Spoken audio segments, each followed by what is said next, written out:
Seri 11 Bukek Xiansu. Suling Emas Naga Siluman. Cerita, Ho Ping Hu. Audiobook, novel silat. Bab 4. Sudahlah, syukur tidak terjadi sesuatu dengan dia. Dan mayat-mayat ini, dia tidak melanjutkan karena pandang matanya mengenal sepatu dan pakaian seragam pada mayat-mayat itu, maka mengertilah dia bahwa mayat-mayat itu adalah mayat-mayat para prajurit pasukan pertama yang tiada kabar beritanya itu. Ternyata mereka juga telah menjadi korban, entah korban Yeti seperti yang dikabarkan orang, entah korban apa. Kami menemukan mereka di lereng bukit di sana, hanya ada 7 orang yang telah tewas, sedangkan sisanya semua berada di dalam jurang yang amat curam. Tak mungkin diambil lagi mayat-mayat mereka yang berada di dasar jurang itu, kata komandan pasukan sambil menarik napas panjang. Siapa yang melakukan itu? Tanya Lau Sek. Pertanyaannya yang sia-sia karena sebetulnya semua orang, juga dia, menduga keras bahwa tentulah semua pembunuhan itu dilakukan oleh Yeti. Komandan itu mengangkat pundak, lalu berkata lirih. Kami tidak menemukan siapa-siapa di sana, hanya melihat jejak kaki yang besar dan dalam. Jejak Yeti, pepek. Sudah pasti jejak makhluk kejam itu. Aku sudah minta kepada paman-paman ini untuk melanjutkan perjalanan mencari makhluk itu, akan tetapi mereka tidak mau dan lebih dulu hendak membawa pulang mayat-mayat itu.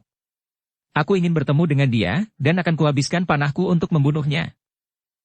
Hus, Xiao Goat, jangan lancang bicara kau. Lau Piaosu berkata dan dia merasa seram, memandang ke kanan kiri. Apakah Pek-Pek juga takut terhadap Yeti yang jahat itu? Kalau Kongkong masih hidup, tentu Kongkong akan mencarinya dan membunuhnya agar dia tidak lagi membunuhi banyak orang. Diam-diam Lau Sek kagum sekali kepada anak perempuan ini dan mengertilah dia mengapa anak ini minta dibelikan busur dan anak panah. Kiranya diam-diam anak itu marah kepada Yeti yang membunuh banyak orang dan ketika terbuka kesempatan, dia ikut bersama pasukan itu dengan harapan untuk dapat membunuh Yeti. Akan tetapi, keberanian yang nekat dari anak ini kelak dapat membuat repot kalau dia mengantar anak ini mencari orang tuanya, pikirnya. Maka di sepanjang perjalanan kembali ke Lahagat, Lau Sek mengomeli Xiao Goat dan memesan dengan keras bahwa anak itu selanjutnya tidak boleh pergi tanpa pamit. Xiao Goat, engkau tahu bahwa akulah yang bertanggung jawab atas keselamatanmu, maka engkau tidak boleh pergi begitu saja tanpa sepengetahuanku. Mengerti? Melihat wajah yang marah dan suara yang kaku itu, mulut kecil mungil itu merengut dan dia tidak menjawab, hanya mengangguk kaku. Selanjutnya, Xiao Goat tak pernah mau bicara lagi dalam perjalanan itu sampai mereka memasuki dusun Lagat, disambut dengan wajah pucat oleh semua orang yang melihat mayat-mayat para prajurit keamanan itu dan mendengar tentang kematian seluruh pasukan pertama secara mengerikan dan juga aneh. Makin paniklah orang-orang di situ, dan kini mereka membicarakan Yeti dengan suara berbisik-bisik, seolah-olah takut kalau makhluk iblis itu akan muncul kalau namanya disebut-sebut dengan keras. Ratap tangis terdengar di Lagat hari itu ketika keluarga para prajurit yang tewas itu menangisi kematian mereka. Penduduk merasa prihatin dan juga diam-diam marah sekali. Kaum tua di Lagat masih tetap berpendapat bahwa semua ini adalah gara-gara para orang Kang Ou yang berdatangan di Lagat. Tentu di antara mereka itu ada yang mengusik Yeti sehingga makhluk yang oleh para penghuni Lagat dianggap dewa penjaga gunung salju itu kini mengamuk dan membunuh orang tanpa pilih bulu lagi. Maka kaum tua ini lalu mendesak kepala daerah untuk melakukan upacara sembahyang agar dewa itu berhenti mengamuk. Akan tetapi di kalangan orang Kang Ou yang berada di Lagat, diam-diam merasa curiga. Mungkinkah Yeti yang mengamuk? Seorang atau seekor Yeti saja? Ataukah ada rahasia tersembunyi di balik pembunuhan-pembunuhan itu? Mereka semua tahu bahwa kini banyak tokoh-tokoh besar kaum sesat juga berada di daerah itu untuk mencari dan memperebutkan pedang pusaka yang dicuri orang dari dalam istana. Dan pembunuh-pembunuhan seperti itu hanya dapat dilakukan oleh golongan sesat, tentu saja kalau bukan Yeti pelakunya. Xiao Goat yang agak marah karena terus diomeli oleh Lau Piaosu, tidak mau ikut pulang melainkan memasuki sebuah warung yang pemiliknya telah menjadi kenalan baiknya. Melihat gadis cilik itu kelihatan marah, Lau Piaosu hanya menarik napas panjang saja dan maklum bahwa dia sungguh memperoleh tugas yang amat berat dari mendiang kakek Kun. Gadis cilik ini sukar sekali dikendalikan. Masuknya Xiao Goat ke dalam restoran kecil itu disambut oleh pemilik warung dan para pelayannya dengan senyum gembira. Hei, Goat Xiao Chia. Kami dengar engkau ikut bersama rombongan pasukan yang menemukan mayat-mayat itu. Ceritakanlah kepada kami, teriak si pemilik warung. Ceritakan apa lagi, kata Xiao Goat dengan nada tak senang. Mereka semua telah mati oleh iblis terkutuk Yeti itu. Xiao Chia. Semua orang terkejut dan memandang kepada darah cilik itu dengan mata terbelalak dan muka pucat. Yeti dianggap dewa penunggu gunung salju oleh mereka, merupakan makhluk yang sakti dan dapat memberkahi atau mengutuk mereka. Dan kini gadis cilik itu seenaknya saja menamakan dewa itu iblis terkutuk. Melihat sikap ini, Xiao Goat menjadi makin mendongkol. Betapa semua orang takut kepada Yeti, bahkan Lau Piausu juga ketakutan. Dia lalu membusungkan dadanya yang masih belum penuh betul itu, lalu berkata, "Tunggu saja, kalau aku bertemu dengan Yeti si iblis terkutuk, aku akan menghabiskan semua anak panahku untuk membunuhnya." Semua orang menjadi semakin kaget, dan pada saat itu terdengar suara ketawa seorang laki-laki di sudut warung. Laki-laki ini sedang minum arak dari sebuah cawan, agaknya dia setengah mabok. Kepalanya bergoyang-goyang ketika dia tertawa dan berkata, "Haha, omongan bau kentut busuk, bau kentut busuk." Semua orang menahan ketawanya. Tentu saja yang dimaksudkan oleh si pemabok itu adalah omongan Xiao Goat yang dianggap kentut busuk alias omong kosong. Dan memang semua orang menganggapnya omong kosong. Gadis cilik seperti ini menantang Yeti dan bersumbar akan membunuhnya? Akan tetapi Xiao Goat menjadi marah bukan main mendengar ejekan itu. Secepat kilat dia telah memasang sebatang anak panah pada busurnya dan sekali busurnya menjepret, anak panah itu menyambar ke arah si pemabok. Tring!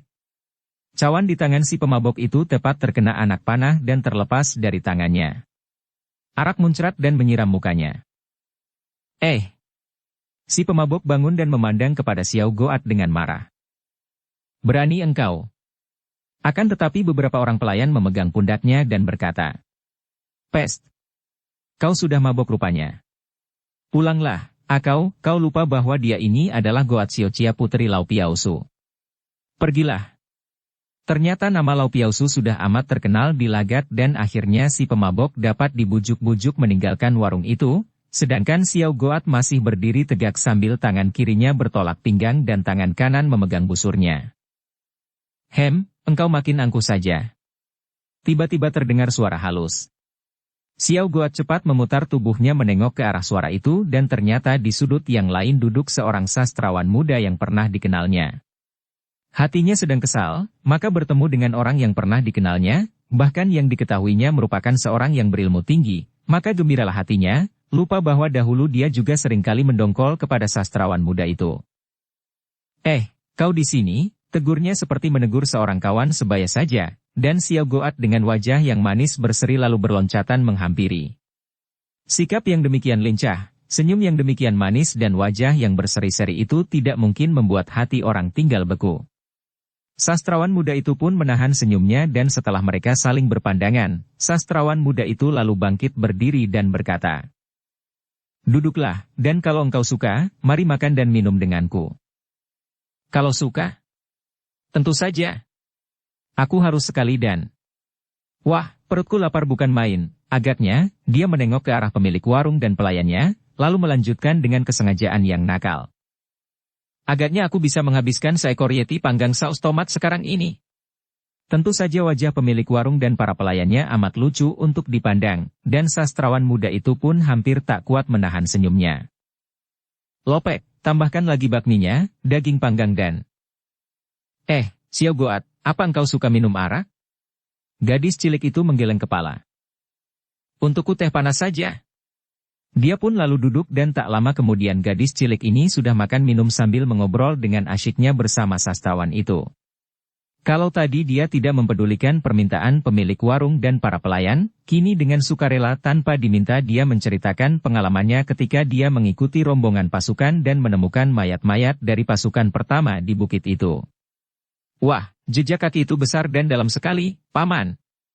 Agaknya itulah jejak kaki Yeti. Apakah dulu Paman juga pernah melihatnya?" Cara gadis cilik ini bicara amat ramah dan seolah-olah dia bicara dengan seorang pamannya sendiri, membuat sastrawan itu pun merasa gembira dan sebutan paman yang demikian akrab itu membuatnya tersenyum.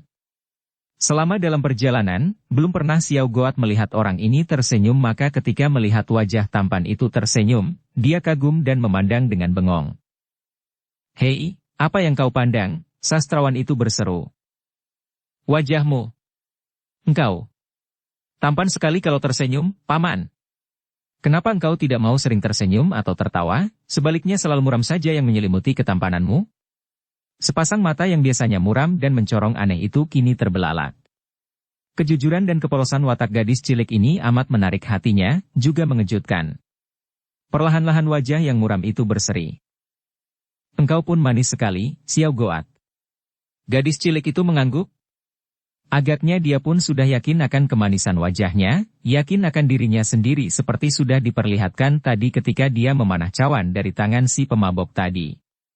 Kalau tidak yakin kepada diri sendiri tentu dia akan merasa ragu dan takut kalau panahnya meleset dan mengenal tubuh orang itu.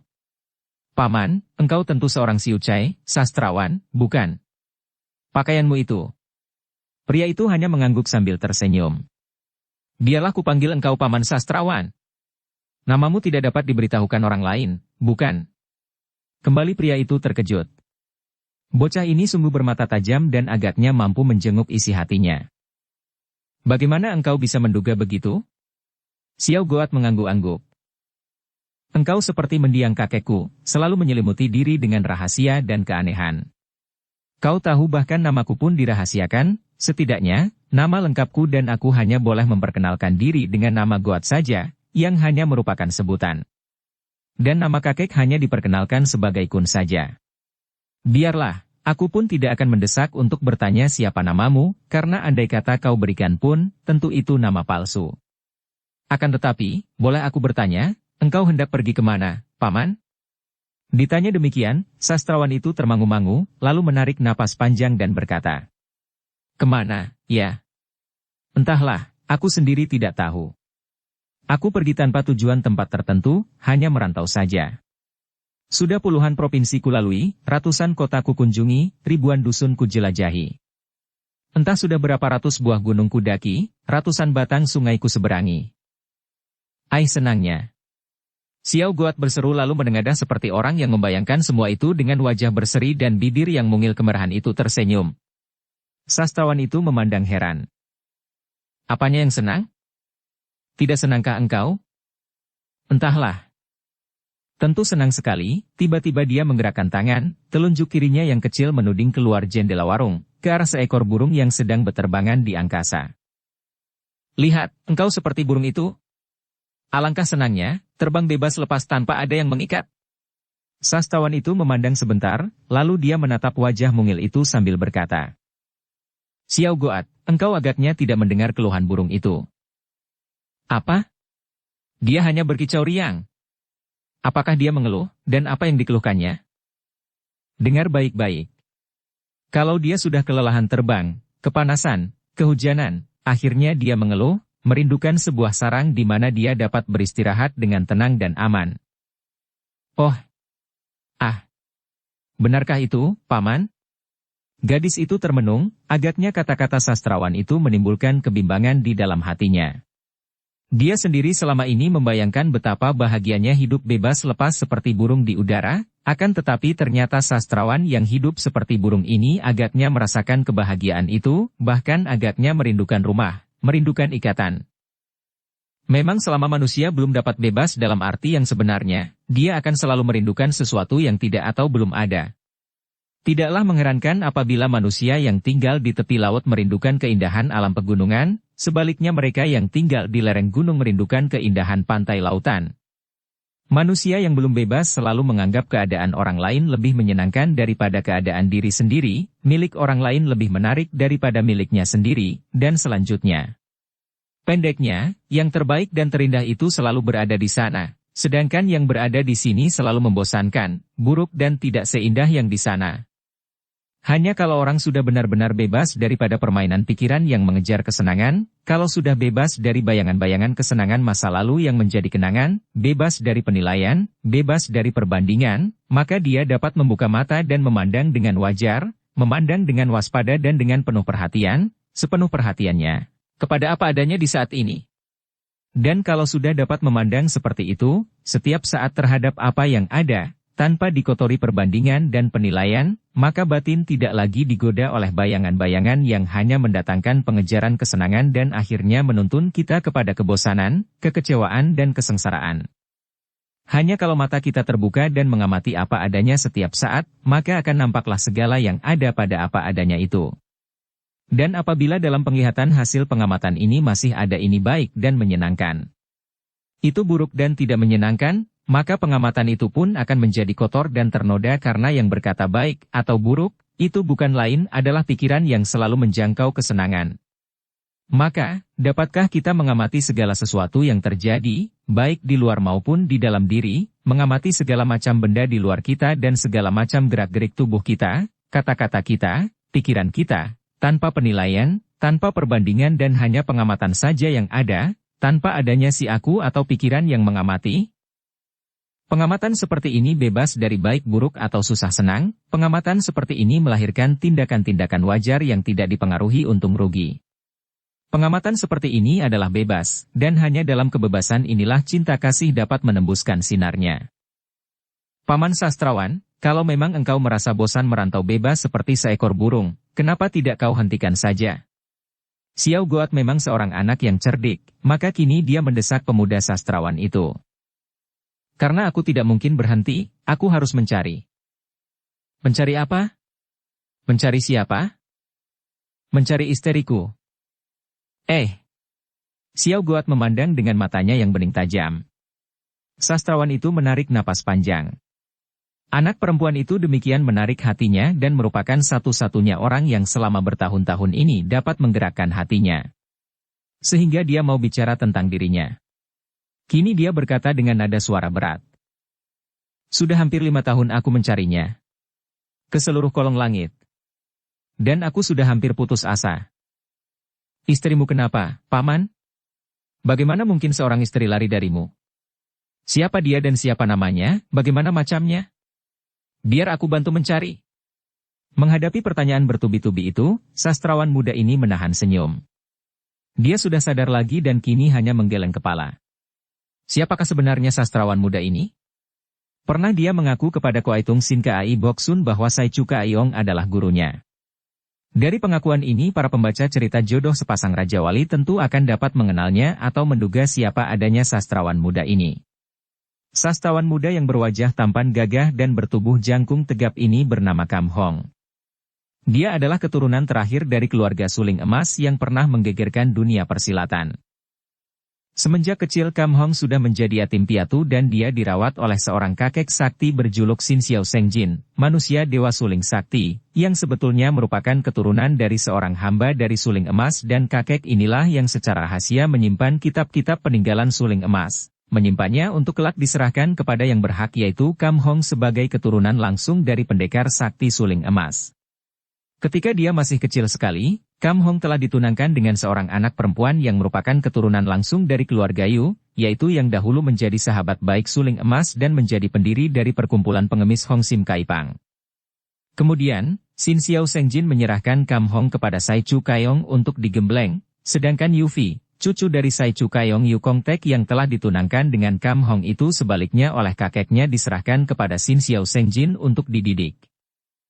Jadi, dua orang kakek ini telah saling menukar cucu dan momongan masing-masing untuk digembleng, dengan maksud agar keturunan suling emas itu memperoleh ilmu-ilmu yang tinggi dan juga agar dapat tersembunyi karena suling emas mempunyai banyak musuh-musuh yang selalu berusaha untuk membasmi keturunannya. Akan tetapi Yu Fi, cucu dari Sai Chu Kaiong yang diserahkan kepada Sin Xiao Seng Jin itu diculik orang dan penculiknya itu bukan orang sembarangan, melainkan Hek Sin Tou Ong si Raja Maling Sakti Hitam yang memiliki ilmu kepandaian tinggi, dan dia menculik anak itu bukan dengan niat buruk, bahkan dia mengambil anak perempuan itu sebagai muridnya yang terkasih. Peristiwa ini menimbulkan hal-hal yang lucu dan menarik seperti yang dapat diikuti dalam cerita jodoh sepasang Raja Wali. Dalam cerita itu dituturkan betapa setelah mereka menjadi dewasa, akhirnya Kam Hong dapat bertemu dengan Yu Fi yang telah dijodohkan kepadanya oleh dua orang kakek itu. Akan tetapi Yu Fi yang sebelumnya oleh gurunya diberi nama Kang Sui Hua dan berjuluk Ang Xio Chia, Agaknya tidak mau menerima perjodohan itu apalagi karena dalam perantauannya dia tadinya menyamar sebagai pria dan ketika dia terluka dan pingsan, Kam Hong yang menolongnya pernah membuka bajunya dan melihat rahasianya bahwa dia seorang dara yang menyamar pria. Maka peristiwa ini membuatnya merasa malu dan mendongkol kepada Kam Hong. Maka, ketika ia diberitahu bahwa dia adalah cucu Saichu Kaiyong bernama Yufi dan bahwa dia telah dijodohkan sejak kecil kepada Kam Hong, dan menjadi marah lalu melarikan diri minggat. Demikianlah riwayat singkat dari Kam Hong. Pemuda ini kemudian mempelajari ilmu-ilmu peninggalan dari nenek moyangnya, yaitu suling emas. Dan memang dia berbakat sekali maka akhirnya dia dapat menguasai semua ilmu-ilmu itu, membuat Xin Xiao Sengjin menjadi girang bukan main.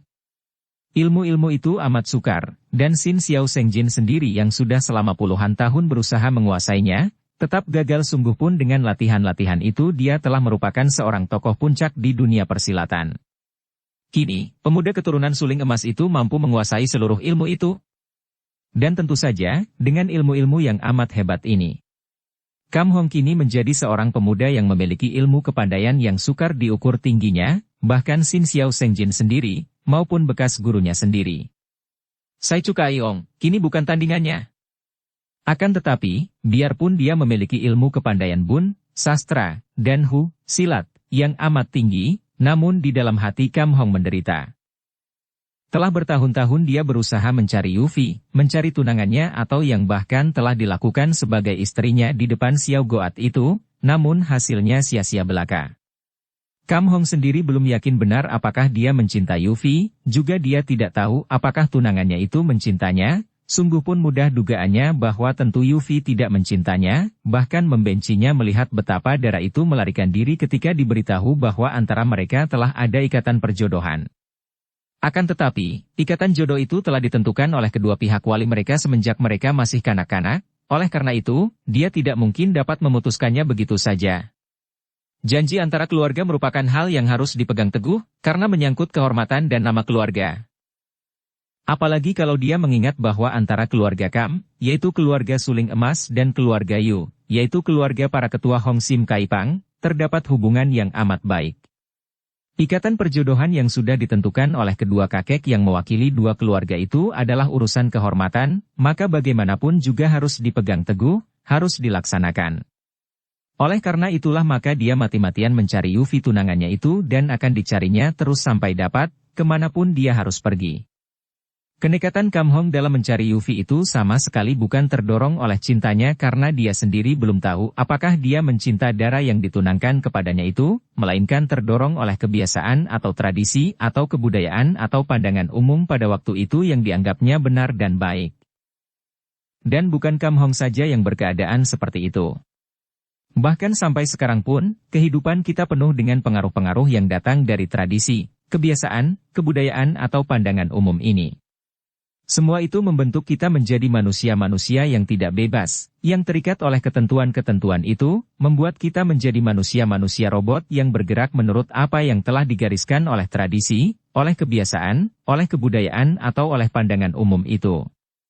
Kita ingin dianggap benar, dianggap baik sesuai dengan ketentuan-ketentuan itu. Segala perbuatan yang dilakukan menurut contoh-contoh ketentuan yang dianggap baik, maka jelas perbuatan itu adalah palsu adanya. Kalau seorang melakukan sesuatu yang dianggapnya baik, maka di balik perbuatan yang dilakukannya itu terkandung pamrih, yaitu agar dianggap baik oleh orang lain atau dirinya sendiri. Setiap perbuatan yang didasari dengan cinta kasih adalah spontan, tidak dinilai sebagai baik atau buruk, pikiran tidak mencampuri, dan si pelaku bahkan tidak ingat bahwa dia melakukan suatu perbuatan yang baik. Tradisi atau kebiasaan yang dinamakan pandangan atau pendapat umum telah kita terima sebagai garis ketentuan hidup, membelenggu kita lahir batin sehingga kita hidup seperti pelawak-pelawak yang bermain di atas punggung. Kita tidak berani menanggalkan itu semua karena kita takut akan pandangan orang, takut akan pendapat umum, dan takut kalau kita akan terasing. Terutama sekali kita takut karena dengan menanggalkan itu semua kita akan menjadi kosong dan tidak berarti apa-apa lagi. Betapa hidup kita hanya merupakan gerakan-gerakan kebiasaan itu kita mencandu dan merasakan kesenangan dan keenakan palsu, seperti halnya keenakan orang merokok atau minum arak. Keenakan itu timbul karena kecanduan, karena kebiasaan, dan di balik keenakan itu terdapat pengerusakan terhadap diri sendiri tanpa kita sadari lagi, karena kita mabok oleh keenakan itu. Semua panca indera kita telah tumpul kecanduan oleh kebiasaan yang ditanamkan kepada kita semenjak kita masih kecil. Baik penciuman, penglihatan, pendengaran, selera dan segalanya telah dibentuk sedemikian rupa oleh kebiasaan ini. Oleh karena bentukan-bentukan inilah maka selera setiap bangsa selalu berbeda-beda, baik dalam hal penciuman, penglihatan, pendengaran dan sebagainya, dipengaruhi oleh kebiasaan, oleh keadaan setempat dan sekeliling. Kita akan merasa terganggu oleh sesuatu bunyi musik yang asing bagi kita, padahal orang-orang dari mana musik itu berasal akan menari-nari karena bagi mereka suara itu amat merdu dan enak didengar. Kita mungkin akan muntah untuk makan sesuatu yang menjadi makanan kegemaran bangsa lain, dan sebagainya. Jadi enak tidak enak, baik buruk bukan terletak pada suara kita, atau pada makanan itu, melainkan ditentukan oleh selera yang telah dibentuk semenjak kita lahir. Mendengar penuturan Kam Hong, Xiao Guat merasa tertarik dan entah bagaimana dia merasa amat kasihan kepada sastrawan itu.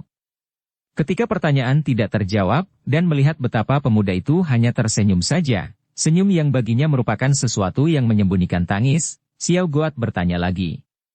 Siapakah namanya, Paman? Dan siapa namamu? Kini Kam Hong menatap wajah gadis cilik itu. Baru dia merasa heran mengapa dia begini tertarik kepada anak ini, mengapa kalau selama ini dia merahasiakan keadaan dirinya, kini secara terbuka dia menceritakan tentang tunangannya kepada Xiao Guat. Apakah yang menyebabkan dia percaya dan tertarik? Apakah mata yang bening dan polos itu? Apakah mulut yang kecil mungil dengan bibir merah merkah seperti sekuntum bunga yang masih menguncup itu? Ataukah ada suara yang merdu itu? Ataukah karena dia merasa kasihan mengingat betapa anak ini ditinggal mati kakeknya dan hidup sebatang kara di dunia? Xiao Guat, aku sendiri sudah hampir melupakan namaku. Kalau ku beritahukan maukah kau berjanji untuk merahasiakan namaku dan nama istriku? Xiao Guat mengangguk. Aku bersumpah untuk merahasiakannya, Paman. Kongkong sendiri pun selalu merahasiakan keadaan keluarga kami. Baiklah, ku beritahukan kepadamu sebagai satu-satunya orang yang mengenal namaku yang selama bertahun-tahun ini kurahasiakan. Aku Shikam dan bernama Hong, sedangkan istriku itu Xiu bernama Vi. Kam Hong dan Yu Vi. Akan kuingat baik-baik nama-nama itu Paman. Tiba-tiba mereka tertarik oleh munculnya 4 buah tandu yang digotong oleh orang-orang yang bertubuh kekar. Setiap tandu digotong oleh 4 orang dan pintu tandu itu tertutup tirai sutera berwarna-warni, ada yang merah ada yang hijau atau kuning. Tentu saja iring-iringan 4 buah tandu ini menarik perhatian orang dan ketika para penggotong tandu itu berhenti di depan rumah makan itu, Kam Hong dan Xiao Guat memandang dengan penuh perhatian. Turunkan tandu, tiba-tiba terdengar suara merdu seorang wanita yang duduk di dalam tandu pertama. Mendengar ini, 4 orang penggotong tandu pertama itu menurunkan tandu di atas tanah, dan 3 tandu lain yang berada di belakang juga diturunkan oleh para penggotongnya. Agaknya tandu pertama ini merupakan tandu pimpinan. Tirai-tirai 4 buah tandu itu tersingkap dari dalam dan semua orang yang memandang, terutama kaum prianya, menahan napas dan mata mereka terbelalak penuh kagum memandang kepada 4 orang wanita yang cantik-cantik. Kini wanita yang duduk di tandu terdepan keluar dari tandu dan 3 orang yang lain juga mengikutinya. Makin kagumlah semua orang melihat bahwa selain berwajah cantik-cantik, juga mereka itu memiliki tubuh langsing menarik. Akan tetapi wajah-wajah yang cantik jelita ini memiliki sepasang mata yang sinarnya tajam sekali, berkilat, dan wajah itu pun kelihatan dingin dan angkuh, sedikit pun tidak mengandung senyum. Lebih lagi di punggung mereka nampak gagang pedang dan sikap mereka demikian gesit dan gagah sehingga mudah diduga bahwa wanita-wanita cantik ini bukanlah wanita-wanita lemah. Oleh karena itu, pandang mata kagum dari para pria yang berada di sekitar warung itu mengandung perasaan segan. 4 orang wanita itu berkumpul di depan warung, memandang ke kanan kiri penuh selidik. Ketika itu, Kam Hong dan Xiao Guat telah selesai makan dan mereka sudah keluar dari warung.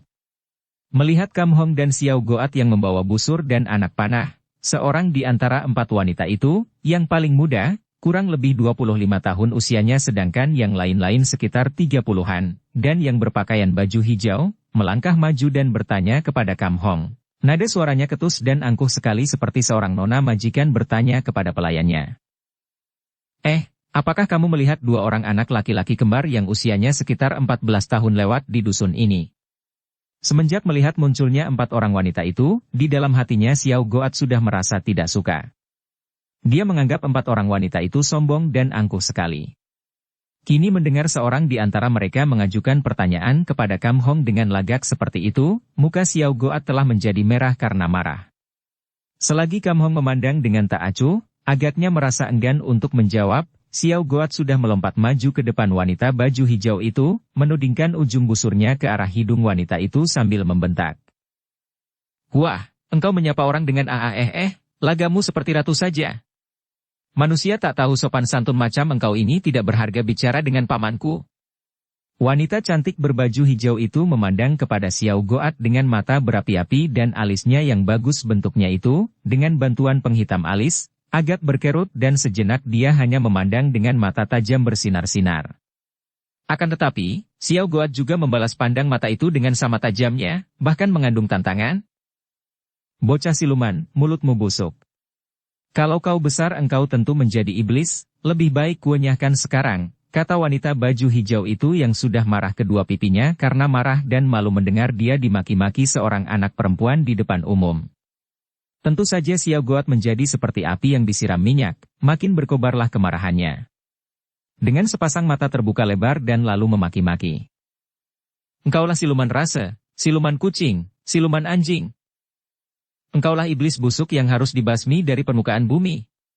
Setelah berkata demikian, Xiao Goat sudah menggerakkan busurnya, menyerang dengan cepat. Wanita itu terkejut dan marah melihat betapa ujung busur itu menusuk ke arah tenggorokannya kemudian dibalik karena tidak mengenai sasaran dan menusuk ke bawah pusar. Dan saat itu, tangan kiri Xiao Goat sudah maju mencengkeram ke arah buah dadanya. Cih, iblis kecil ini benar jahat, teriaknya melihat serangan-serangan yang dianggapnya kasar dan selain berbahaya juga tidak patut. Tangan kirinya mengibas dan dari tangan kiri itu menyambar hawa pukulan yang membuat Xiao Goat terpelanting. Wanita baju hijau itu sudah marah sekali dan dengan sinar mata penuh benci dia sudah melangkah maju dan menyusulkan pukulan tangan kanan, juga pukulan jarak jauh mengandung tenaga sinkang yang dahsyat. Serangkum angin menyambar ke arah kepala Xiao Goat yang masih telentang di atas tanah. Tahan dulu. Tiba-tiba Kam Hong berkata halus dan dia pun menggerakkan tangan ke depan, menangkis pukulan itu. Dua hawa pukulan sinkang bertemu dan akibatnya wanita baju hijau itu terhuyung ke belakang. Wanita baju hijau itu terkejut bukan main. Dia tadi merasa betapa tenaganya bertemu dengan tenaga yang amat kuatnya, yang membuat dadanya tergetar dan cepat dia menarik kembali tenaganya dan akibatnya dia terhuyung seperti disambar angin taufan. Wajahnya menjadi pucat dan dia memandang kepada sastrawan itu dengan mata terbelalak. Wanita di dalam tandu terdepan, yang berusia 30 tahunan, mempunyai tahi lalat di dagu, berbaju kuning dan yang memiliki wajah paling manis di antara mereka berempat, juga melihat gerakan tadi dan dia memandang tajam kepada Kam Hong. Melihat sastrawan yang nampak lemah dan yang kini menunduk dengan sikap menyembunyikan diri itu, si baju kuning menarik napas panjang. Aciu, jangan membikin ribut, tegurnya kepada si baju hijau, dan dengan isyarat tangan, dia memasuki tandu, diikuti oleh si baju hijau Aciu dan 2 orang temannya. 4 buah tandu lalu digotong oleh para penggotong yang bertubuh kuat itu dan mereka pun pergi dari depan warung yang mulai dipenuhi penonton itu. Siluman dia. Lain kali akan kuajar dia. Xiao Goat berkata penasaran sambil bangun dan mengebut-ngebutkan bajunya yang kotor. Para penonton diam-diam merasa geli akan tetapi juga kagum kepada anak perempuan yang bandel dan tidak mengenal takut ini.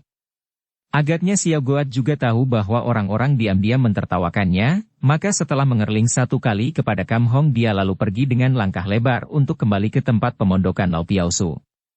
Kam Hong sendiri lalu pergi dari situ tanpa menarik perhatian orang karena perbuatannya ketika menangkis pukulan wanita baju hijau itu dilakukan dengan tenaga sinkang jarak jauh sehingga orang tidak melihat dia bergerak untuk bertanding.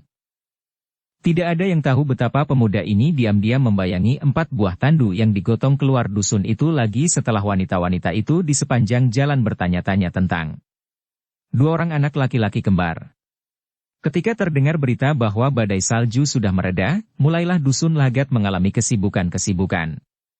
Mereka yang menamakan dirinya pelancong-pelancong dan pedagang-pedagang mulai berkemas karena mereka sudah harus menanti sampai beberapa hari lamanya, tertunda perjalanan mereka karena adanya badai salju itu. Kini, badai salju telah berlalu atau setidaknya mereda. Hal ini ditandai dengan mereda dan kecilnya angin dingin yang bertiup keras dalam beberapa hari ini melalui lagat, dari arah selatan dan barat. Rombongan Lau Piausu yang mengantarkan barang-barang kawalan sampai ke perbatasan Nepal telah kembali dengan selamat ke lagat. Tugas mereka telah selesai. 2 orang Piausu yang luka-luka oleh 2 orang perampok Eng Jiao Pang itu pun sudah sembuh kembali. Oleh karena itu, Lau Piausu juga ikut berkemas dan setelah membuat persiapan yang cukup lengkap, membekali setiap anggota rombongan dengan baju-baju bulu yang amat tebal karena mereka akan melalui daerah yang dingin dan diliputi salju, berangkatlah rombongan ini.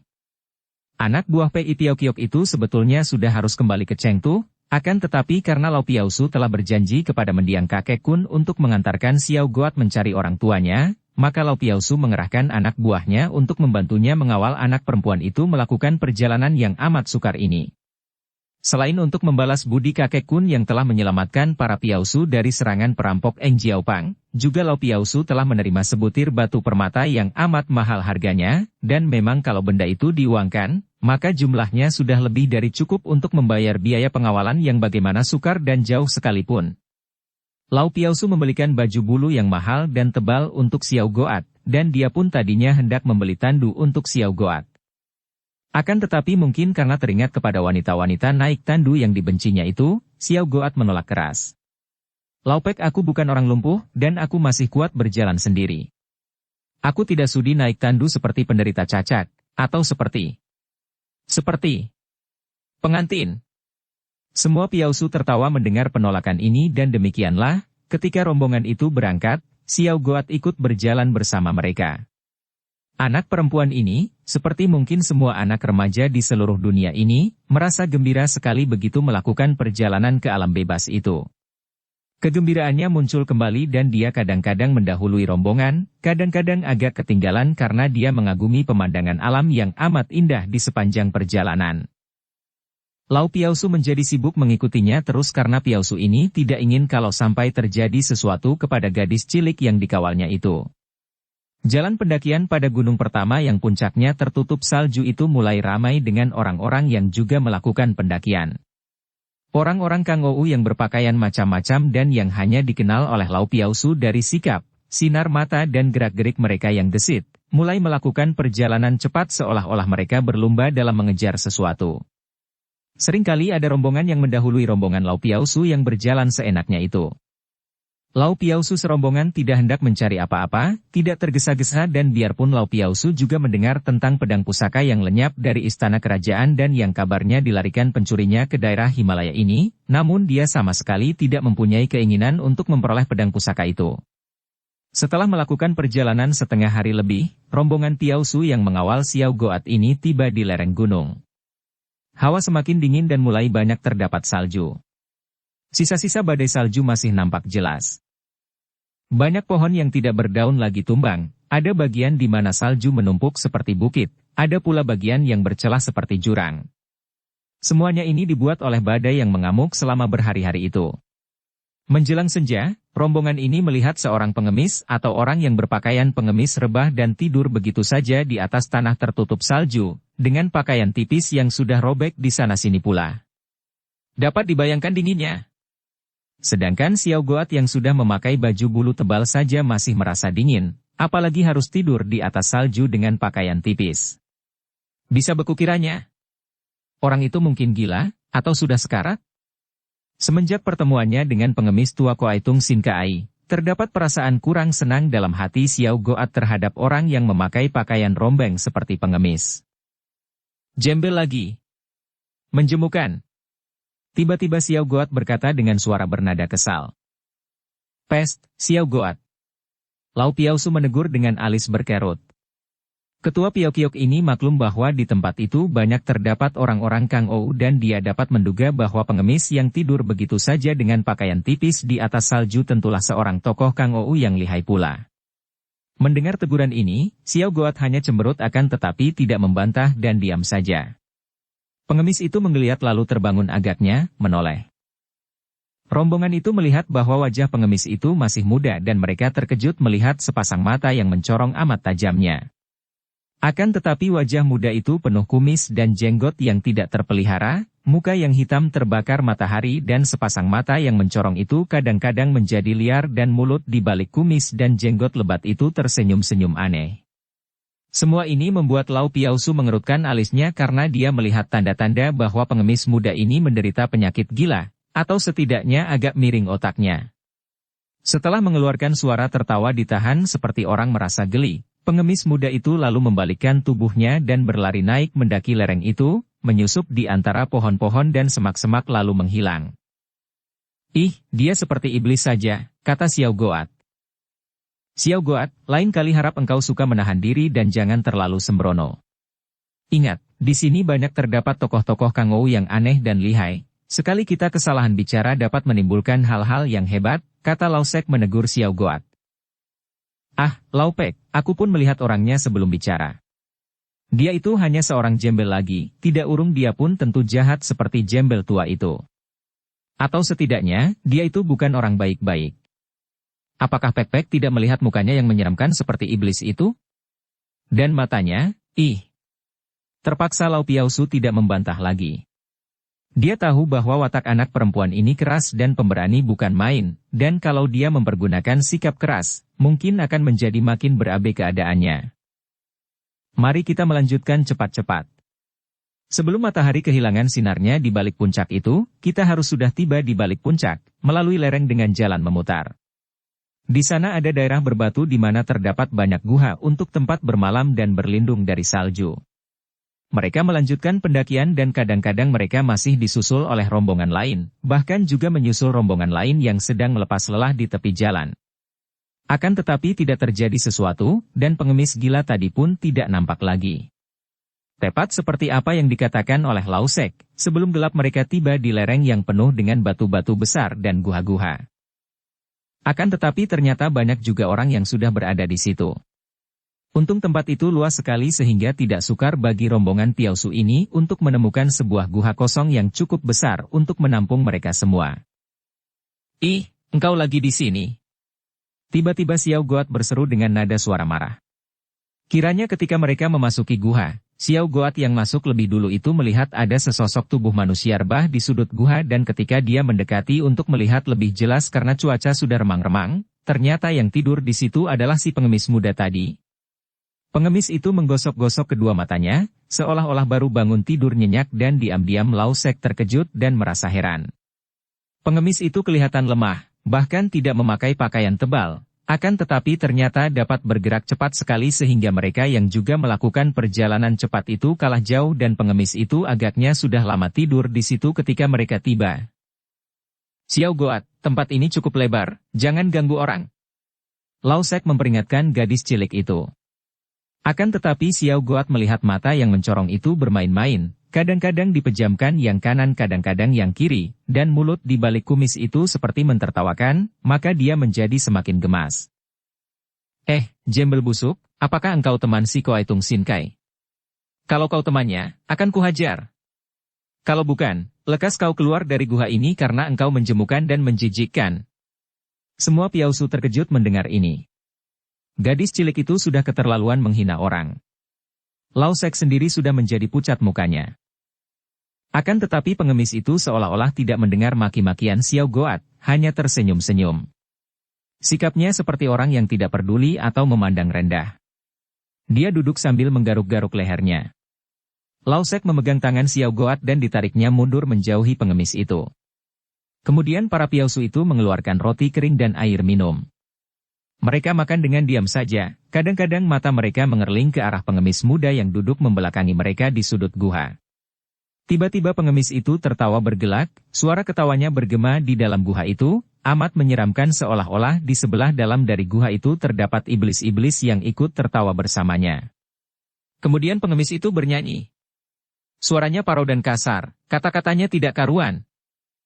Cinta itu gila, gagah itu lemah, pintar itu tolol.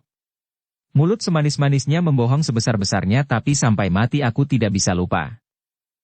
Suara nyanyian itu pun bergema di dalam guha seperti para iblis ikut pula bernyanyi, lalu pengemis itu tertawa-tawa lagi. Akan tetapi suara ketawanya yang bergelak itu mendadak berhenti, Seperti jengkerik terpijak dan suasana menjadi hening sekali, hening menyeramkan. Lalu terdengar isak perlahan-lahan. Pengemis itu menangis. Para piausu saling pandang. Jelaslah bahwa memang pengemis itu gila. Celaka, bermalam dengan orang gila. Xiao Guat mengomel dan Lao Sek menyentuh tangannya, menyuruhnya diam. Seorang piausu yang merasa kasihan lalu bangkit dan menghampiri pengemis itu, memberinya sepotong besar roti kering.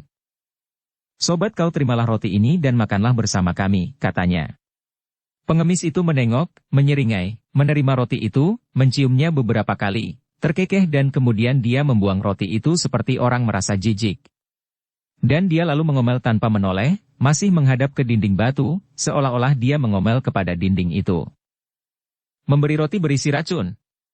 Mulut manis menyembunyikan hati yang pahit. Manusia adalah makhluk palsu, jahat dan keji, makhluk paling kotor di dunia ini, hahaha. Piausu yang tadi memberi roti masih berdiri di belakang pengemis itu. Tentu saja dia menjadi marah bukan main. Dia memberi roti karena terdorong oleh rasa kasihan kepada pengemis muda ini, akan tetapi pemberiannya itu dibuang, bahkan disertai ucapan yang seolah-olah mengejek bahwa pemberiannya itu adalah palsu, roti itu beracun. Apalagi peristiwa itu terjadi di depan kawan-kawannya. Dia merasa terhina dan marah, maka dia ingin menakut-nakuti pengemis itu. Dicabutnya goloknya yang besar dan tajam berkilauan itu. Jembel gila, bentaknya. Engkau ditolong malah balas menghina orang. Engkau menjemukan. Hayo keluar dari gua ini dan jangan mengganggu kami, kalau tidak, akan kupotong daun telingamu. Untuk menakut-nakuti, piausu itu menempelkan goloknya ke dekat telinga orang. Bersambung ke bab 5. Dukung kami dengan subscribe, follow, like, komen dan share. Terima kasih.